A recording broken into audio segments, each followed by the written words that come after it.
नमस्कार दोस्तों। कर्नाटक का चुनाव खत्म हो चुका है और अब आंकड़ों की बाजीगरी चल रही है। कुछ दिलचस्प आंकड़े सामने आ रहे हैं जिससे समझना बहुत आसान हो रहा है कि आखिर बीजेपी की इतनी बड़ी हार कैसे हुई है। दरअसल बीजेपी ने कर्नाटक चुनाव जीतने के लिए हिंदुत्व से लेकर के पिछड़े समुदायों के लिए आरक्षण तक सारे हथकंडे अपनाए थे, लेकिन उसका कोई दांव काम नहीं आया और पार्टी को करारी हार मिली। कर्नाटक चुनाव में बीजेपी के हारने की वजह पर अब विश्लेषण किया जा रहा है और एक दिलचस्प तथ्य यानी कि दिलचस्प आंकड़े सामने आए हैं कि इस बार राज्य के एससी और एसटी यानी शेड्यूल कास्ट और शेड्यूल ट्राइब समुदाय ने बीजेपी को बिल्कुल ही नकार दिया है। चुनाव आयोग के मुताबिक बीजेपी का वोट शेयर इस बार भले ही 36% रहा हो, लेकिन जमीनी हकीकत यही है कि आदिवासी समुदाय ने तो उसे न के बराबर वोट किया है। एसटी सीटों यानी आदिवासी बहुल सीटों पर कांग्रेस की लहर इस बार खूब चली है। आपको बता दें कि राष्ट्रपति पद पर द्रौपदी मुर्मू के चयन के बाद से बीजेपी ने देश भर में इस बात का ढिंढोरा पीटा, ढोल पीटा कि वो आदिवासियों की हितैषी है। पीएम नरेंद्र मोदी हर चुनावी राज्य में खुद को आदिवासियों के साथ कनेक्ट करने के तरीके आजमाते हैं। आपने देखा कर्नाटक में भी चुनाव से पहले ही पीएम नरेंद्र मोदी के कई कार्यक्रम आदिवासी समुदायों के बीच समूहों के बीच कराए गए। बंजारे समुदाय का सम्मेलन किया गया था, आपको शायद याद हो, जिसमें पीएम पहुंचे थे। बाद में एसटी कोटा बढ़ाने की घोषणा भी की गई, लेकिन ये सब कुछ भी काम नहीं आया। कुल 15 एसटी आरक्षित सीटें हैं और इन 15 आरक्षित सीटों में से बीजेपी एक भी सीट जीतने में नाकाम रही है, यानी बीजेपी के खाते में एक भी सीट नहीं आई। कांग्रेस को 14 और जेडीएस को 1 सीट मिली है, जबकि पिछली बार बीजेपी ने इसी 15 में से 7 सीटें जीती थीं। जरा इन आंकड़ों पर ग्राफिकली जो हम आपके सामने आंकड़ा पेश कर रहे हैं, इन आंकड़ों पर नजर डालिए। 2023 के आंकड़े हैं और 2018 के आंकड़े हैं। 2023 जो अभी चुनाव खत्म हुआ है और 2018 यानी कि 5 साल पहले का चुनाव, और उन आंकड़ों पर नजर डालिए तो देखिए कि कांग्रेस को 2023 में, मतलब इस बार, एसटी सीटों पर 15 में से 14 सीटें मिली हैं, जबकि 2018 में कांग्रेस को 7 सीटें मिली थीं। और इस बार बीजेपी शून्य पर सिमट गई है, यानी एक भी नहीं, बिल्कुल जीरो। और जबकि 2018 में 7 सीटें थी बीजेपी के खाते में। जेडीएस को उस समय भी, यानी 2018 में भी 1 सीट और 2023 में भी 1 सीट। वहीं कांग्रेस ने, अब जरा आगे बढ़ते हैं एससी की तरफ, यानी शेड्यूल कास्ट की तरफ, दलितों की आबादी की तरफ। तो वहीं कांग्रेस ने 36 एससी आरक्षित सीटों में से इस बार 21 पर जीत दर्ज की है। जी हां दोस्तों, 36 में से 21 पर कांग्रेस ने जीत दर्ज की है, जबकि बीजेपी के खाते में मात्र 12 सीटें आई हैं। जेडीएस 3 सीट पर जीत दर्ज कर पाई है। अगर 2018 के चुनाव परिणाम की बात करें तो बीजेपी को एससी आरक्षित सीटों में से सबसे ज्यादा उस समय 2018 में 16 सीटें मिली थीं, जबकि कांग्रेस 12 एससी सीटें जीती थी, जेडीएस 6 सीटें जीती थी और अन्य के खाते में भी 2 सीटें गई थीं। इन आंकड़ों को इस ग्राफिकली जरा आपके सामने हम रखना चाहते हैं। 2023 में देखिए कांग्रेस 21 सीटें, जबकि कांग्रेस को 2018 में 12 सीटें मिली थीं। 2023 में बीजेपी के खाते में 12 से घट करके पिछली दफा 16 सीटें थी और इस बार 12 सीटें हो गई हैं, यानी कि पिछली दफा कांग्रेस को जितनी सीटें मिली थीं उतनी सीटें इस बार बीजेपी को मिली है, यानी 12 सीटें कांग्रेस को 2018 में मिली थी, लेकिन 2023 में 12 सीटों पर सिमट गई है बीजेपी एससी बहुल क्षेत्र में, एससी आरक्षित सीटों पर।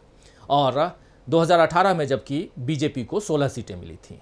जेडीएस को 2023 में यहां भी जेडीएस की 50% सीटें कम हो गई हैं। जेडीएस को 2018 में 6 सीटें मिली थी, जबकि 2023 में 3 सीटें मिली हैं और अन्य के खाते में 2018 में 2 सीटें थीं, जबकि इस बार 0 सीटें हैं। तो आप समझ सकते हैं कि पूरा का पूरा भरपूर सहयोग एससी आरक्षित क्षेत्रों में भी, जहां 36 सीटें हैं, वहां कांग्रेस के खाते में ज़्यादा से ज़्यादा सीटें यानी 21 सीटें और एससी का साथ यानी दलितों का साथ कांग्रेस को मिला है। हमारे साथी प्रशांत टंडन जी ये बात बार बार कहते रहे हैं कि जो एससी सीट जीत जाता है उसी के खाते में पूरी की पूरी वहाँ की यानी कि सरकार बन जाती है। ये बात आप कई बार हमारे कार्यक्रमों में सुन चुके होंगे। तो दोस्तों, इस लिहाज से देखें तो इस बार न सिर्फ आदिवासी समुदाय बल्कि दलित समुदाय का भरोसा भी कांग्रेस पर बढ़ा है।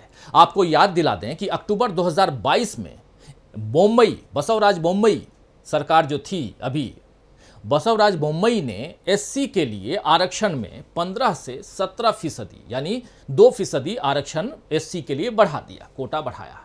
और एसटी के लिए 3% से बढ़ा करके, जो एसटी कोटा में 3% है उसको बढ़ाकर 7% कर दिया। तो 3% से 7% की बढ़ोतरी की घोषणा की थी 2022 में। ये आपने देखा, ग्राफिकली भी इस चीज को हम देख सकते हैं और आपके सामने है कि 15% से बढ़ा करके एससी का कोटा जो है, आरक्षण जो है वो 17% कर दिया गया था 2022 में, मुंबई सरकार ने किया था। और एसटी के लिए आरक्षण में 3% से बढ़ा करके 7% कर दिया गया था। बीजेपी को दरअसल उम्मीद थी कि आरक्षण के इस दांव से एससी और एसटी समुदायों तक पहुंचने में उसे मदद मिलेगी।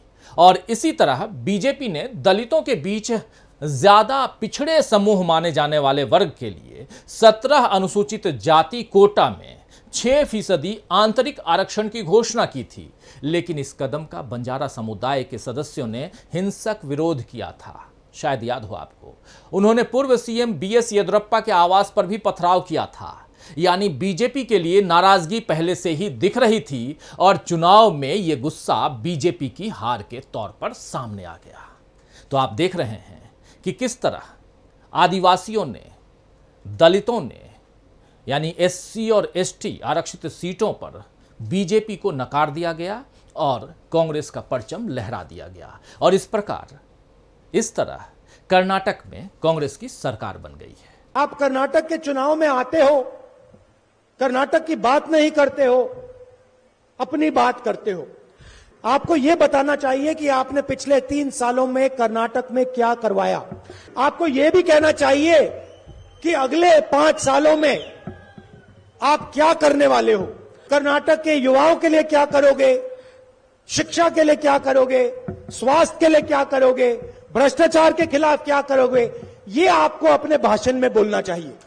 ये चुनाव आपके बारे में नहीं है, ये चुनाव कर्नाटक के जनता और कर्नाटक के भविष्य के बारे में है।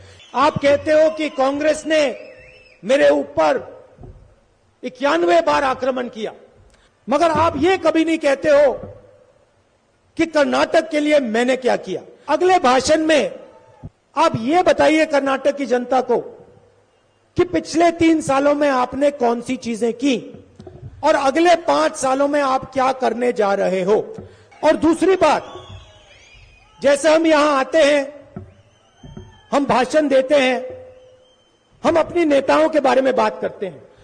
सिद्धरमैया जी ने क्या किया, डीके शिव कुमार जी क्या करते हैं, हम सब नेताओं के नाम लेते हैं। आप आते हो, आप अपने चीफ मिनिस्टर का नाम तक नहीं लेते हो, आप येदियुरप्पा जी का नाम तक नहीं लेते हो। आपके भाषण सिर्फ नरेंद्र मोदी जी के बारे में होते हैं। 1-2 बार आप येदियुरप्पा जी का भी नाम ले लीजिए, बोम्मई जी का भी नाम ले लीजिए, उनको अच्छा लगेगा।